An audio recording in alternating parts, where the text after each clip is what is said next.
boa noite, queridos amigos, queridos irmãos em Cristo. Como é de costume, no último domingo de cada mês, nós fazemos um tema evangélico voltado à família. Então, todos são muito bem-vindos para refletir conosco sobre esse sagrado grupo, constituição primária aí da nossa civilização. Mas antes disso, vamos orar. Dar início ao nosso encontro de hoje com uma oração. Convido todos a fecharem os vossos olhos, a conectarem consigo mesmo primeiro. Ó Pai Santíssimo, Criador de todos nós, Mestre e amigo Jesus,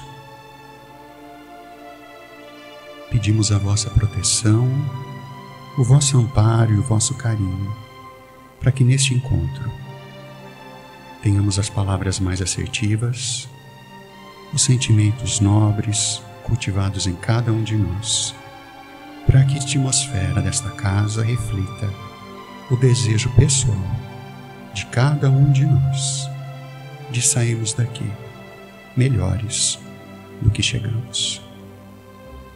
Ó benfeitor espiritual desta casa, que com tanto carinho preparou este ambiente, a nossa gratidão por retirar do ar todos os miasmas, todas as energias negativas que porventura trouxemos conosco, permitindo que num local protegido e amparado tenhamos o nosso próprio encontro com Cristo, com o seu Evangelho e com a tua luz, na medida do nosso entendimento e da nossa inteligência. E porque amamos, abraçamos o nosso amor ao elevar o pensamento até a grandiosidade de Deus. Obrigado, Pai, por existirmos e termos essa oportunidade aqui e agora. Graças a Deus. Boa noite, minha gente. Vamos lá então, né? Pais e filhos. Desafios no lar espírita. Muito bem. Por que, Augusto, nos outros lares não tem desafios entre pais e filhos?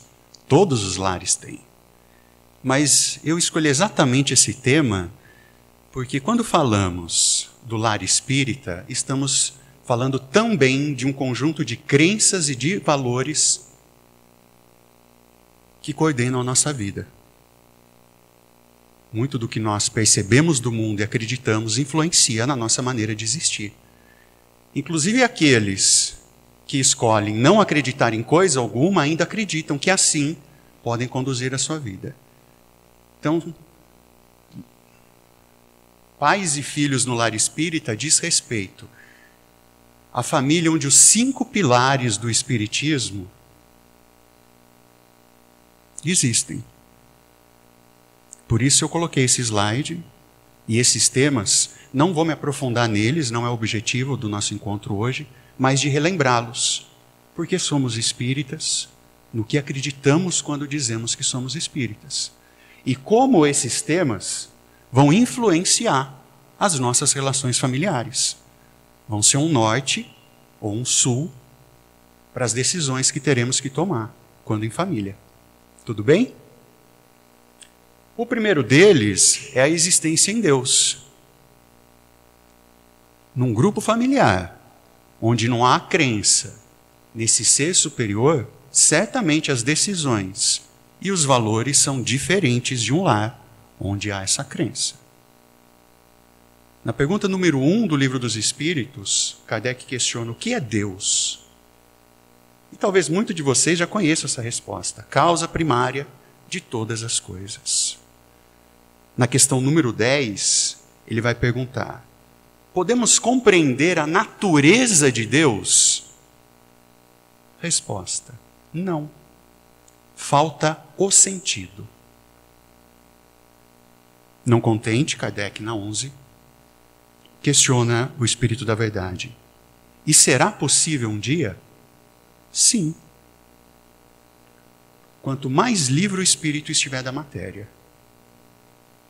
num lar onde se cultiva a matéria, não podemos adotar uma postura espírita para lidar com os nossos pais ou os nossos filhos. Então, a primeira premissa: um lar onde esperamos mais uns dos outros do que só o que a matéria pode dar.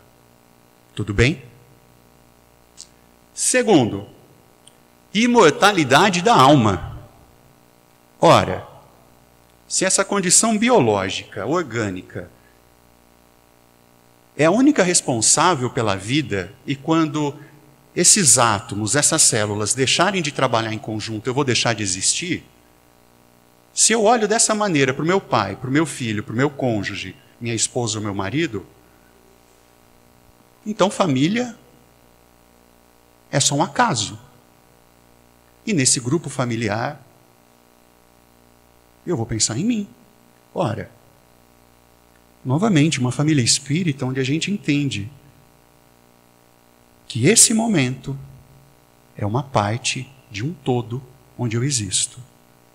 E continuamos a vida depois da vida. Se somos então apenas animais, qual a necessidade de conviver em harmonia com os familiares? O terceiro ponto, pluralidade das existências ou reencarnação. Não bastasse sermos imortais, retornamos, Augusto, Quer dizer que essa não é a primeira vez que eu estou com esse espírito que é na condição de marido, de esposa, de filho, de filha? Não. E provavelmente, não será a última. De novo, Augusto? Sim. Enquanto nós não tivermos desenvolvidos todos os nossos recursos, não estaremos aptos a uma condição de energia diferente dessa que nós temos agora. Quarto item, pluralidade dos mundos habitados. Ora, e naturalmente, à medida que nós vamos evoluindo, nós vamos alcançando outras esferas, outros mundos, que vão estar mais em sintonia com a nossa natureza energética.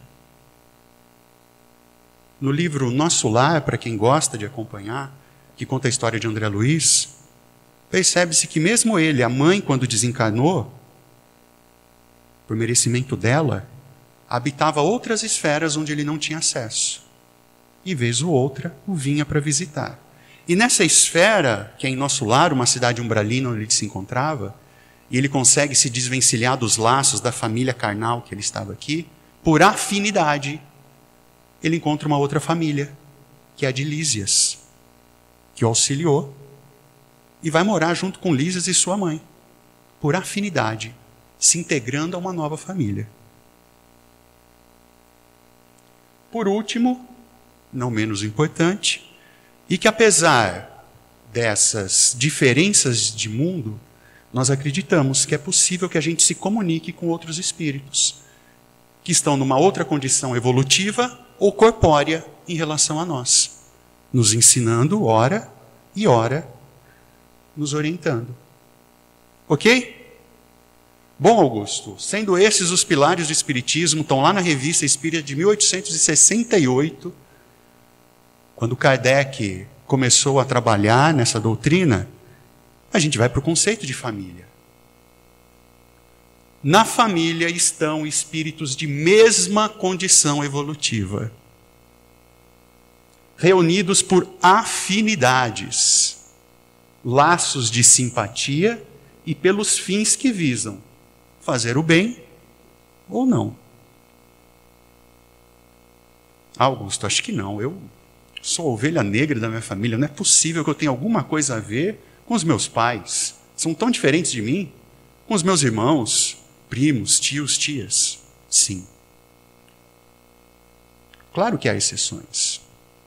Se porventura você for um espírito missionário, um espírito de luz, que precisou de uma família apenas para reencarnar e transformar a humanidade, talvez seja essa exceção. Mas a maioria de nós, ainda que negue isso e que brigue, somos muito mais parecidos com os espíritos que nos cercam na família do que imaginamos. O que não nos impede de modificar essa situação à medida que nós escolhemos evoluir. E deixamos de conviver com um grupo de pessoas e de espíritos e passamos a conviver com o outro. Tudo bem? Mas ainda assim, não é o acaso que nos liga em família. Não é o acaso.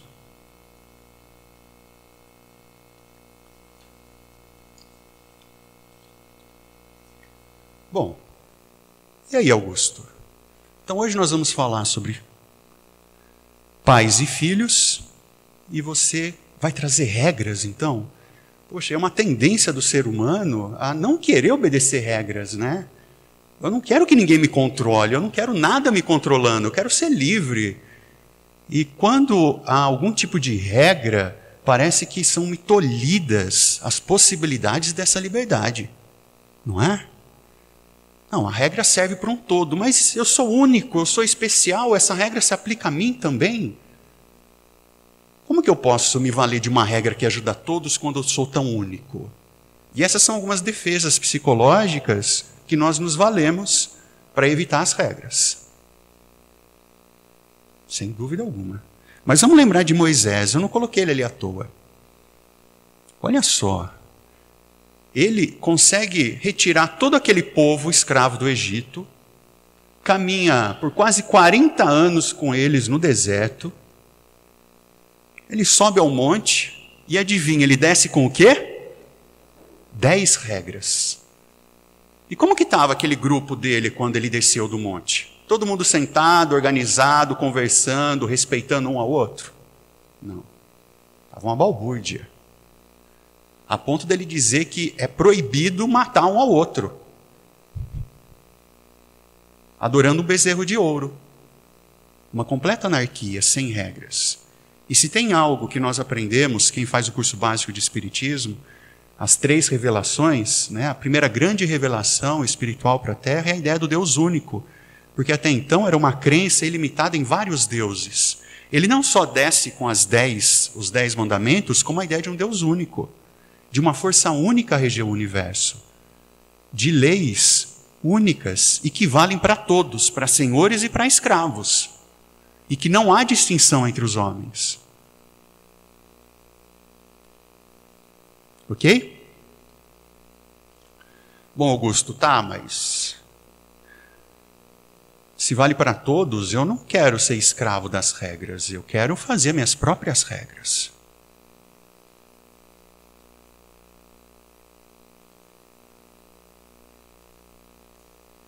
Falhando aqui o meu... Bom, tem um texto, de 1928, do Freud, acho que é o Mal-Estar na Civilização. E ele faz um levantamento muito interessante sobre a condição psíquica do ser humano para que ele possa viver em grupo. Nós passamos a viver em civilização e organizados quando nós descobrimos que eu preciso abrir mão de parte, repito, de parte da minha liberdade individual para viver em grupo. Se todos que estão em grupo, e a família é um grupo, quiserem fazer apenas o que eles desejam, o grupo não progride. Eu preciso renunciar a parte da minha liberdade individual em benefício do grupo. E que benefício é esse? As regras que são melhores para aquele grupo. E se porventura eu achar que essa troca não está sendo legal, não está sendo suficiente, aí sim eu sou livre para procurar outro grupo. Mas a não ser que você viva no topo de uma montanha, ou na base, faça o seu próprio alimento, costure a sua própria roupa, se defenda sozinho, faça os seus próprios remédios, e não precise de nenhuma outra pessoa, outro ser humano no mundo, aí sim, talvez, você possa viver única e exclusivamente sobre as suas regras. Mas a partir do momento que você necessita de outro ser humano e de outro grupo, nós precisamos encontrar uma maneira de conviver. E precisamos abrir mão de parte da nossa liberdade individual. É assim que a gente evolui. Isso aqui é uma frase que eu achei muito interessante do Dr. Norman sobre a importância de regras. Sem regras, rapidamente nos tornamos escravos de nossas paixões. E não há nada de libertador nisso.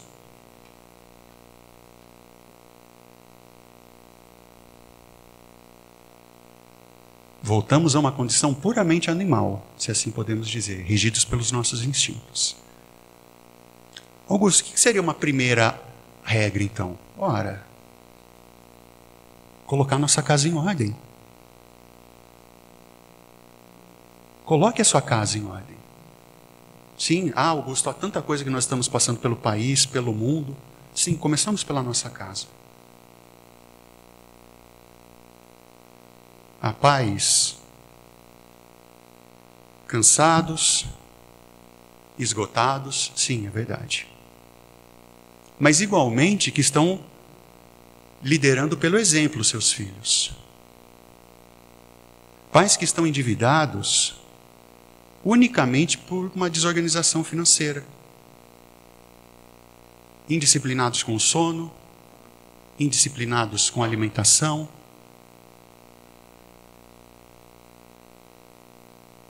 E permitindo que os filhos caminhem na mesma direção. Sabe que lição está sendo dada para eles quando nós agimos assim? Que está tudo bem ser assim. Está tudo bem, filho. Está tudo bem ficar acordado até tarde. Está tudo bem faltar aula. É o seu jeito. Não. Não está tudo bem assim. E essa é uma mensagem terrível que a gente pode passar para os nossos filhos. Porque a maioria dos jovens hoje estão desesperados. E receber uma mensagem dessa, que está tudo bem viver nesse desespero, é terrível para eles. Eles não sorriem, a não ser para tirar foto. Estão bebendo muito. Estão usando drogas, pornografia, como se fossem a única forma de obter prazer no mundo. Não têm ideia do que fazer com a vida deles, não têm objetivo de vida, não sabem definir um objetivo de vida, não têm estrutura emocional para lidar com frustrações. Estão miseráveis emocionalmente.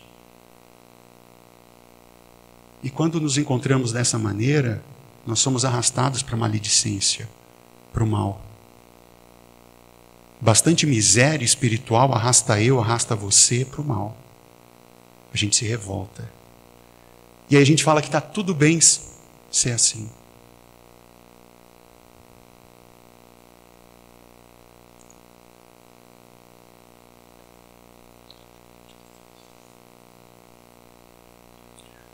O que a gente pode dizer para esses jovens, Augusto?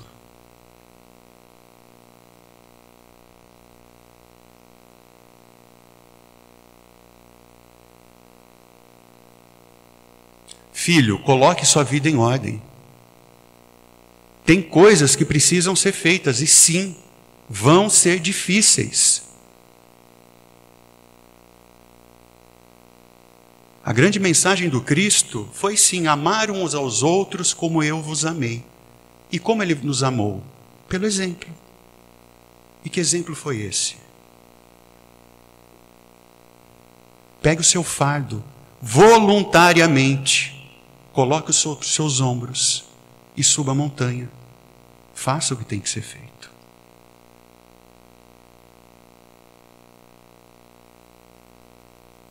Pegue o seu fardo, voluntariamente, ponha sobre seus ombros e suba a montanha que tiver.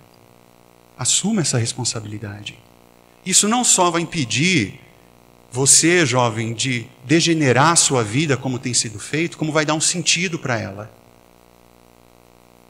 As coisas vão melhorar. Que seja levar o seu cachorro para passear todo dia, mas assuma uma responsabilidade. Pai, permitam que seus filhos assumam responsabilidades.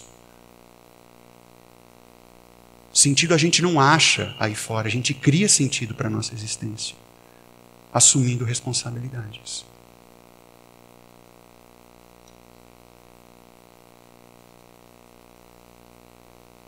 Qualquer regra é melhor que nenhuma.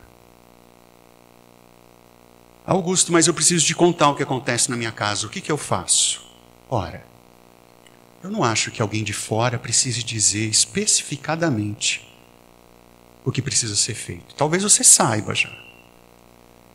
E ainda que erre, assim como nós erramos enquanto civilização, observa as nossas regras de convivência 100 anos atrás. Quando achávamos justo e certo escravizar um homem ou uma mulher pela cor da sua pele. As regras evoluem. As regras dentro do lar vão evoluir, mas elas precisam existir primeiro. Para que quando esse indivíduo, quando deixa o nosso lar e vai viver em sociedade, ele seja um bom cidadão, seja uma boa pessoa. Saiba conviver nesse mundo. E em outros mundos, quando ele desencarnar. Faz sentido?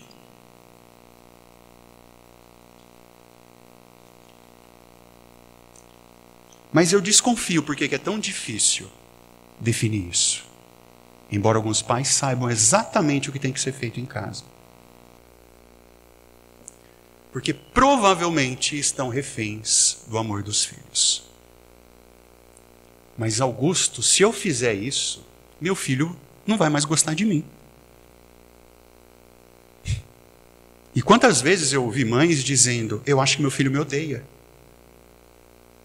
Ou pais, o que eu fiz? O meu filho vai me odiar pelo resto da vida.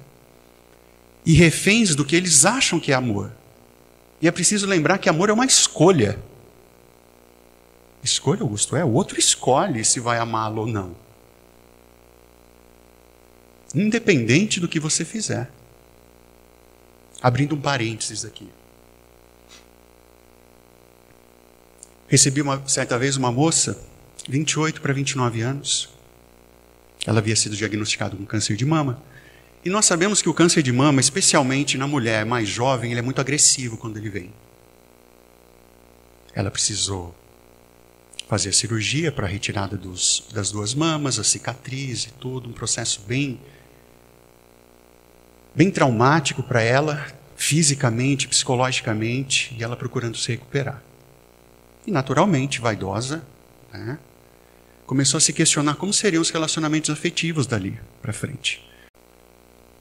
A maneira de pensar dela. Augusto, acho que eu vou envelhecer, ficar sozinha, com 7 gatos no meu apartamento, e isso é o que a vida reserva para mim. 29 anos, pensando assim. Aí, conversando, eu disse, mas o que está acontecendo? Ela havia conhecido um rapaz que sabia da condição dela, que a convidou para sair. E ela disse, puxa, não posso. E ela queria saber se ela tinha feito certo. Como se eu tivesse essa resposta. Augusto, eu disse para ele que eu estava apaixonada por outro e que não poderíamos prosseguir dali para frente. Aquele drama de novela mexicana. Meu coração, não quero fazer algo com você e tal, e toda uma desculpa, uma defesa psicológica para não admitir que ela estava com medo de se envolver. Augusto, fiz certo. Né? Na hora, eu não costumo emitir pensamento pessoal, mas eu não pude. Nós já tínhamos uma intimidade, porque estávamos, né, juntos há algum tempo, em terapia. Eu disse para ela, puxa vida, eu não imaginava que você era tão egoísta e prepotente. Ela arregalou os olhos, olhou para mim. O que, Augusto? Olha por tudo que eu passei. Eu quero evitar que ele sofra. E eu sou egoísta e prepotente? Eu falei, é a maneira como eu vejo. E vou lhe dizer por quê. Porque parece que a todo momento, apesar desse discurso, você está pensando em você. E daí vem o egoísmo. E prepotente porque você está escolhendo até o que o outro deve amar ou não deve amar. Como se ele não tivesse liberdade de fazê-lo. Ele escolheu se aproximar de você, gostar de você, e você desmerece esse amor e diz que ele está errado, que você sabe o que é melhor para ele? Ora, o que me parece, e me permita ser honesto nesse sentido, é que é uma dificuldade imensa em você se amar como é. Por isso é tão difícil de acreditar que outra pessoa possa gostar de você. Se nem eu gosto de mim como eu sou, como que outra pessoa vai gostar? Não, ela está mentindo. O outro tem essa capacidade de escolher nos amar pelo que somos. Ou não.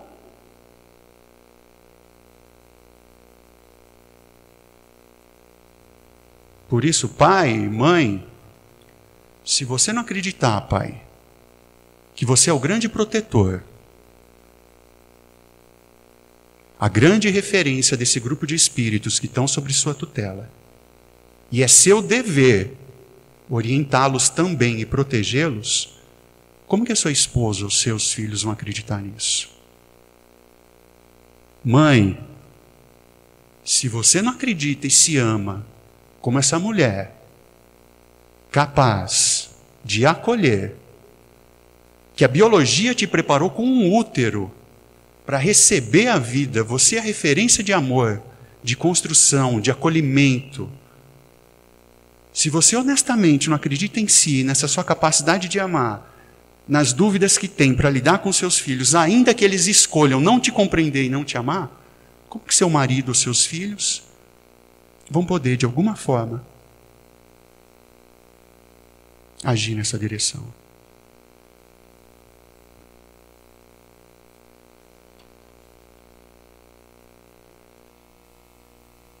Por isso a principal regra, se é que eu posso deixar com vocês, assuma a responsabilidade pela sua vida. Simples. Por tudo. Há uns 2 ou 3 anos atrás, eu estava numa salinha aqui atrás da Casa Espírita, nós estávamos preparando o conteúdo para a Comeinde, Confraternização das Mocidades Espíritas de Indaiatuba. E os jovens haviam preparado algumas dinâmicas e iam experimentar em nós, para ver o que a gente achava antes de ir para o curso. E numa dessas dinâmicas, eu não me recordo bem como ela funcionava, mas vinha sobre a questão de responsabilidade. E a ideia era que essa responsabilidade fosse dividida de alguma forma. E eu falei, olha, eu vejo de outra maneira, eu acho que não. A responsabilidade é única e exclusiva do jovem, independente do que aconteça. É claro que eu falei aquilo para provocar. E eles morderam a isca, né?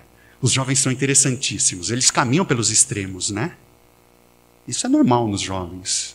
Nos mais maduros é complicado compreender que ainda não acharam meio termo. Mas nos jovens tudo bem. Então uma jovem se levantou, disse, Augusto, não concordo que eu sou sempre responsável. Eu falei, então me dê um exemplo, no que você está pensando?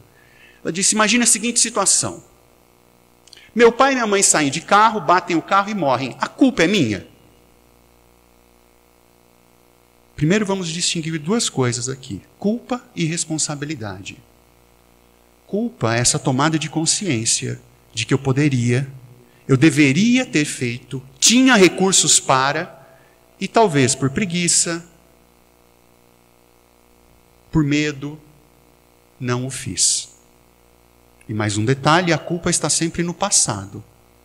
Não existe culpa no presente, a culpa está no passado. No presente nós temos responsabilidade, a capacidade de fazer algo a respeito daquilo. Então diz para ela, não, culpa você não tem. Responsabilidade talvez tenha tido seu pai ou sua mãe, não sei quem estava dirigindo, que foi imprudente ao volante, ou uma terceira pessoa que causou o acidente. Mas você tem responsabilidade pelo que você vai fazer com que a vida fez de você. Você vai ser a órfã que vai se afundar nas drogas, que vai prostituir o seu corpo, revoltada, e que vai culpar tudo isso por conta dos seus pais? Ou você vai ser a órfã que vai construir uma família, que vai se precaver para que, caso isso aconteça, os seus filhos não fiquem desamparados, e honrar o seu pai e a sua mãe, tudo que eles te ensinaram com os seus filhos? Essa escolha é sua. A responsabilidade é sua. Não coloque na conta dos seus pais. Ela não continuou, mas poderia ter dito, mas Augusto, é muito difícil. Eu diria, eu concordo. É. Sem a proteção e sem o amparo dos pais, quando nós chegamos nesse planeta e levamos em torno de 10, 12 anos para que esse corpo amadureça. Vai ser lá por volta dos 12, 13 anos de idade que o nosso corpo físico vai amadurecer, onde nós seremos capazes de nos reproduzir e cognitivamente o nosso cérebro está apto a começar a pensar. A começar a pensar. E se durante esse tempo nós não temos a proteção de pais ou cuidadores que nos protejam como uma planta jovem, que filtrem tudo aquilo que chega para a gente para não nos perverter, realmente fica muito difícil. Mas ainda assim, a responsabilidade é nossa. Se não o fosse, todo órfão estaria em vida degenerada. Isso tem algo que eu admiro de meus amigos pessoais, algum deles órfãos. Perderam os pais muito cedo. São criaturas extraordinárias, ricas em recursos, materiais e espirituais. Assumiram essa responsabilidade. Por isso percebam, pais, como fica muito difícil realmente para os filhos, quando não receberam esse suporte, esse amparo. Mas ainda assim, filhos, por piores que vocês julguem que seus pais tenham sido, ou a ausência deles, a responsabilidade pelo que você faz, do que a vida fez com você, ainda é sua.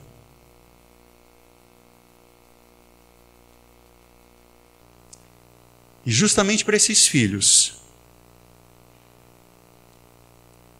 esse é o nosso último slide. Até agora eu falei bastante com os pais, um pouco com os filhos. Esse é exclusivamente para os filhos. Não existe no Evangelho nenhuma lição, ou se existir, por favor, me informem depois, pelo menos é o que eu tive acesso, que diga o que nós temos que fazer para as pessoas nos amarem. A lição maior é o que nós temos que amar. Fez sentido? Não existe lição dizendo, para as pessoas te amarem, você deve fazer isso, isso, isso, isso. Não. A lição maior, o que eu preciso fazer, que é amar o outro, incondicionalmente. E ainda nessas lições de amor, um dos pontos exaltados no Evangelho segundo o Espiritismo, no Evangelho de Mateus, no de Marcos, no de Lucas, no Êxodo, no capítulo 20, em Efésios e na carta de Paulo a Colossenses, é que os filhos devem honrar pai e mãe. Não tem uma parte dos pais devem honrar filhos, mas em todos esses trechos a importância de como filhos devem honrar pai e mãe.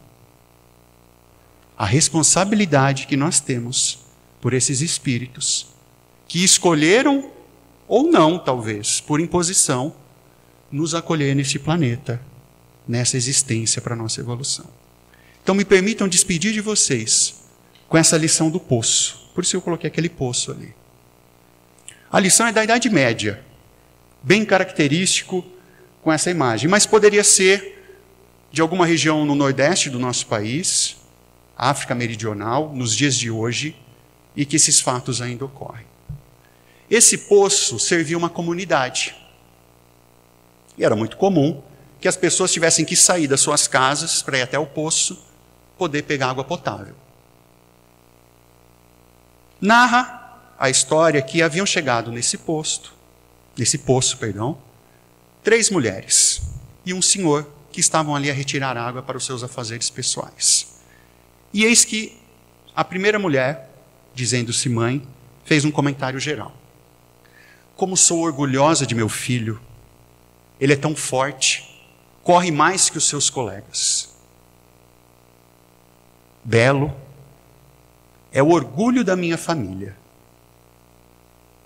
A segunda mãe, para não ficar por menos, logo disse, pois você precisa conhecer o meu filho.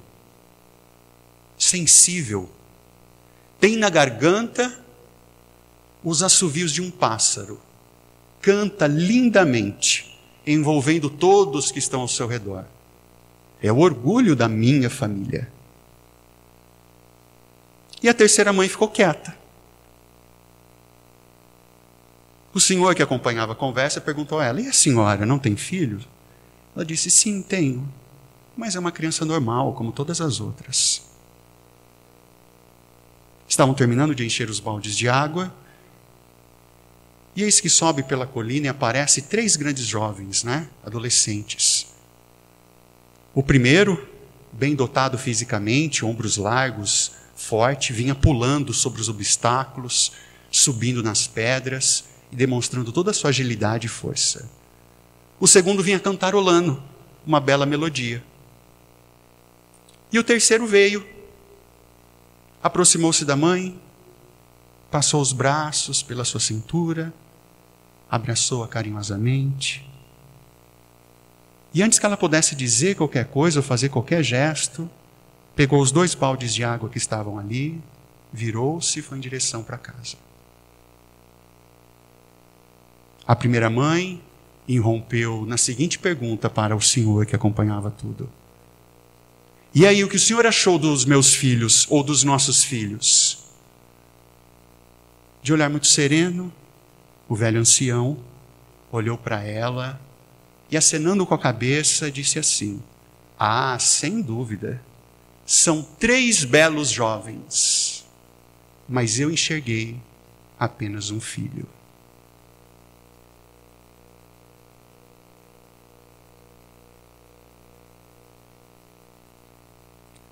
Agradeço o tempo e o respeito de todos vocês. Em nome do Centro Espírita Padre Isabel Kaufmann, eu quero convidá-los à oração. Ao término, peço que se mantenham no salão, para que possamos fazer o passe coletivo. Tudo bem? Vamos lá.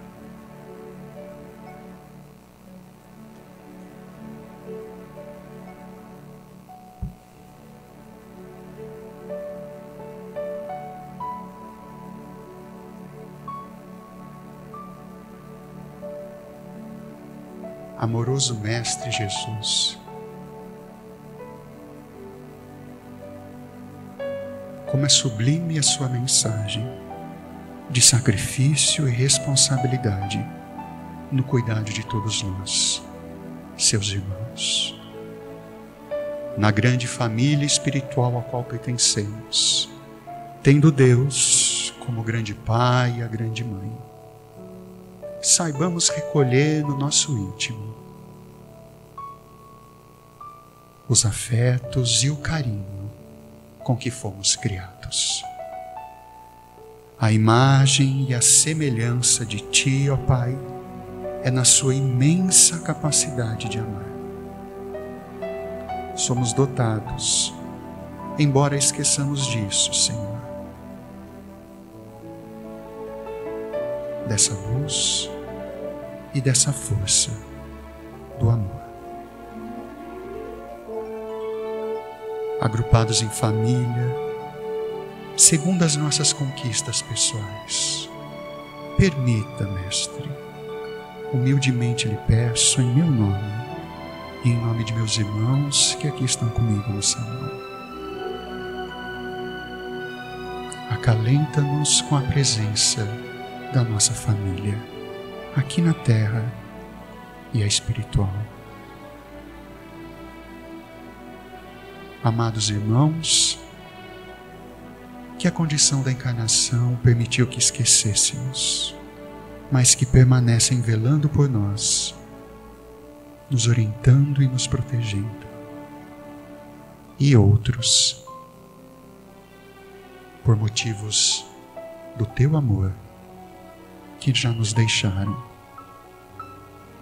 A esses familiares, pais, mães, avós, filhos e filhas,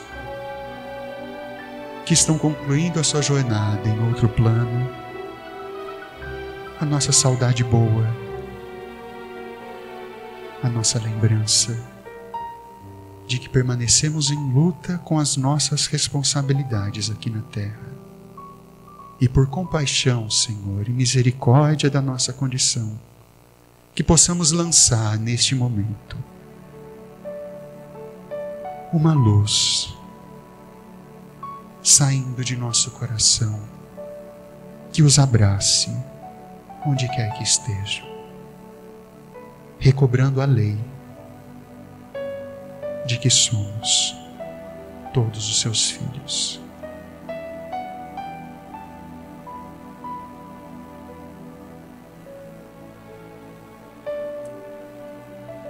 Aquela que se diz a minha esposa, aquele que se diz o meu marido neste momento, ou os meus pais, os meus filhos, avós, tios, cuidadores de toda a espécie, o meu momento de gratidão pelo que fizeram, fazem e se dispõem a fazer ao meu lado.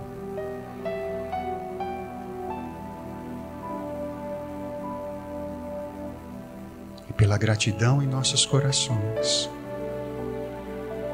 louvamos o Senhor, hoje e sempre. Graças a Deus. Meus caros irmãos passistas, este é um momento único e singular. Oferecemos de bom grado e voluntariamente o nosso corpo físico como instrumento da espiritualidade maior. Que possamos fluir o melhor de nós em benefício de todos.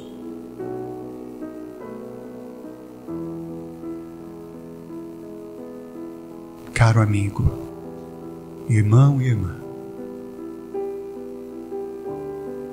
permita-se receber, sem julgar, sem questionar. Por esses corredores caminham benfeitores espirituais, que para a grande maioria de nós, os sentidos da carne nos impedem de perceber. Mas reconhecemos na fé a presença amiga desses enviados. Nos tocam o ombro. Alguns são familiares e nos fortalecem a alma, a vontade e o amor. Mestre Jesus, pelo teu amor, pela tua justiça, pela tua paz, somos gratos, hoje e sempre. Que assim seja. Graças a Deus.